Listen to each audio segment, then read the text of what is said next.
اگر کسی عمل کا محرک ہے صرف اللہ کی محبت، اس کی رضا کا حصول اور آخرت کی نجات، تو وہ نیکی ہے۔ اگر یہ نہیں ہے، کوئی وطن پرست ہے، وطن کی محبت کی وجہ سے کوئی نیک کام کر رہا ہے، اس کا وہ کام وطن پرستی کے کھاتے میں جائے گا، خدا پرستی کے کھاتے میں نہیں جائے گا۔ کوئی قوم پرست ہے، اپنے قوم کی محبت میں کچھ کر رہا ہے، تو اس کا وہ نیک کام قوم پرستی کے کھاتے میں جمع ہوگا، خدا کی پرستش کے لیے نہیں۔ یہ ہے موٹیو کا فرق، اور یہ ہے موٹیو کی اہمیت، اور اس کا تعلق ہے ایمان باللہ اور ایمان بالآخرہ سے۔ ایک حدیث میں حضور نے فرمایا کہ قیامت کے دن سب سے پہلے 3 اشخاص کا معاملہ پیش ہوگا۔ ایک وہ تھا کہ جو اللہ کی راہ میں جنگ کرتا ہوا مارا گیا تھا، دنیا میں شہید سمجھا جا رہا تھا۔ ایک وہ تھا جسے اللہ نے علم بہت دیا تھا، اور اس نے علم کو پھیلایا، خوب پھیلایا۔ اور ایک وہ جس کے پاس جس کو اللہ نے بہت دولت دی تھی، اور اس نے دولت جو ہے نیکی کے کاموں میں، بھلائی کے کاموں میں، غربا، یتاما، مساکین کے لیے خرچ کیا۔ اب اللہ پوچھے گا ان شہید صاحب سے کہ دیکھو میں نے تمہیں صحت دی تھی، جسمانی قوت دی تھی، تم نے کیا کیا؟ وہ کہے گا اے اللہ میں نے تیرے لیے قتال کیا اور اپنی جان دے دی۔ اللہ فرمائے گا کذبتا، تو نے جھوٹ بولا، انک قد قاتلت لأن یقال جریء، تو نے تو یہ جنگ میں حصہ لیا تھا اس لیے کہ تیری شجاعت کا ڈنکا بج جائے، تیری جرأت کی شہرت ہو جائے۔ وقد قیلا، وہ کہا جا چکا، اب یہاں تمہارے لیے کچھ نہیں ہے۔ اور فرشتوں کو حکم ہوگا اور اوندھے منہ گھسیٹتے ہوئے اس کو جہنم میں ڈال دیں۔ یہی حشر ہوگا اس عالم کا، تو نے وہ نیکی کا کام کیا تھا، لئن یقال عالم، کہا جا چکا دنیا میں، ڈنکا بج چکا تمہاری شہرت کا۔ اب اس میں نوٹ کیجئے، اگر کسی عالم کے علم کا ڈنکا بج جائے، اس کی اپنی نیت وہ نہیں تھی تو اس کے اندر کوئی خرابی نہیں ہے۔ یہاں معاملہ نیت کا ہے۔ اگر نیت یہ ہو کہ میرے علم کی شہرت ہو جائے، میرے ہاتھ چومے جائیں،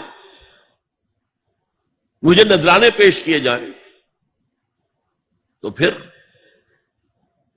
وہی حشر اس کا ہوگا کہ اوندھے منہ گھسیٹ کر جہنم میں ڈال دیا جائے۔ یہی حشر اس سخی کا ہوگا جس نے سخاوت کی تھی، جس کی سخاوت کے ڈنکے بج گئے تھے، اس کا بھی یہی حشر ہوگا۔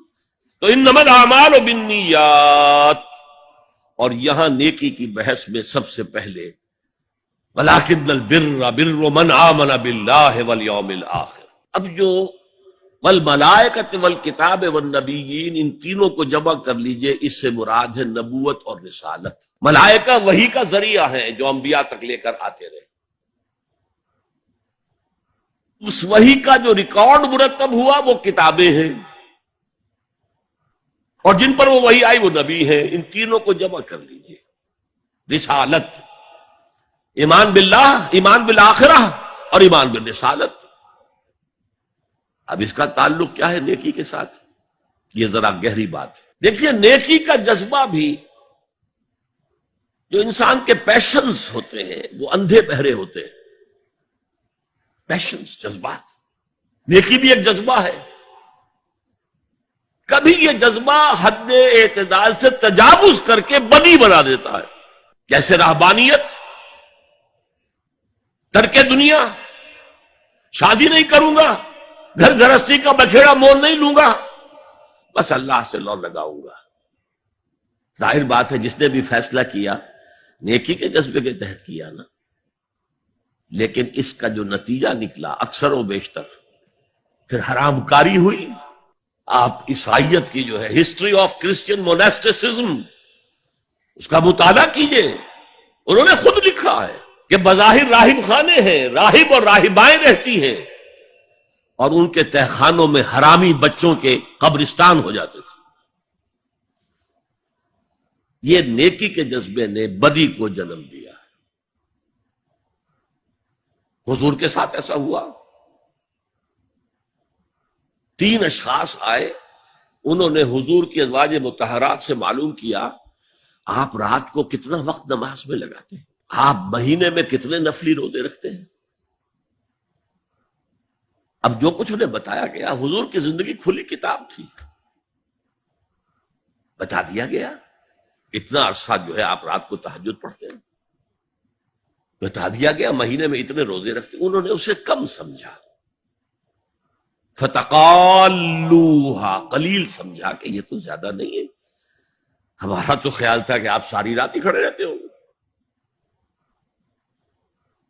لیکن اپنے دل کو مطمئن کرنے کے لیے کہ حضور کی کہیں توہین بھی نہ ہو جائے، کہا جی انہیں تو ضرورت نہیں ہے، وہ تو معصوم ہی ہے، ان کی خطائیں اول تو ہوتی نہیں، اگر کوئی ہے بھی تو اللہ نے کہہ دیا قد غفر اللہ لک ذنبک ما تقدم منہا وما تاخر، اللہ نے تو معاف کر دی اگلے پچھلے سارے گناہ، میرے لیے یہ کافی نہیں ہے۔ ایک نے کہا میں پوری رات عبادت کروں گا، اپنی کمر بستر سے نہیں لگاؤں گا۔ دوسرے نے کہا کہ میں ہمیشہ ہر روز روزہ رکھوں گا، کبھی افطار نہیں کروں گا۔ تیسرے نے کہا میں کوئی شادی بیاہ نہیں کروں گا، یہ کھکیڑ میں نہیں پڑھوں گا میں۔ حضور کو خبر ہو گئی، آپ نے طلب فرمایا اور غصے کے انداز میں وہ الفاظ کہے کہ جو حضور سے بالکل متوقع نہیں۔ واللہ انی لاتقاکم واخشاکم، خدا کی قسم میں تم سب سے زیادہ متقی ہوں اور سب سے زیادہ اللہ سے ڈرنے والا ہوں، لیکن میرا طریق یہ ہے کہ میں رات کو سوتا بھی ہوں اور نماز بھی پڑھتا ہوں، میں روزہ رکھتا بھی ہوں، ناغہ بھی کرتا ہوں، میں نے شادیاں کی ہیں، متعدد ازواج میرے گھروں میں ہے۔ فمن رغب عن سنتی فلیس منی، جو بھی میری سنت سے ہٹا وہ مجھ میں سے نہیں ہے، میرا امت ہی نہیں۔ تو نیکی کا جذبہ بھی حد اعتدال سے تجاوز کر کے بدی کو جنم دے سکتا ہے۔ ایک صحابی، نوجوان صحابہ میں سے عبداللہ ابن عمرو ابن العاص، عجیب یہ بات ہے کہ باپ جو ہے بہت بڑا سیاستدان، بہت بڑا جری سپہ سالار، بہت بڑا حکمران، حضرت عمرو بن العاص، بیٹا نہایت زاہد و عابد، مرتاس، زاہد مرتاس، ساری رات کھڑے ہیں، بستر سے کمر ہی نہیں لگائی، ہر روز روزے سے ہیں۔ یہ خبر دی گئی حضور کو تو آپ نے طلب فرمایا یا عبداللہ اولم اخبر انک تقوم اللیل وتصوم النہار، اے عبداللہ مجھے یہ خبر نہیں دی گئی ہے، یعنی یہ بات جو ہے صحیح ہے کہ نہیں کہ تم ساری رات عبادت کرتے ہو، ہر روز روزہ رکھتے ہو؟ کیا کہہ سکتے تھے؟ بلا یا رسول اللہ، حضور ایسا تو ہے۔ فرمایا لا تفعل، ہرگز ایسا مت کرو، فإن لزوجك عليك حقا وإن لزورك عليك حقا إن لنفسك عليك حقا، تمہارے نفس کے بھی تم پر حقوق ہے، تمہارے بیوی کے بھی تم پر حقوق ہے۔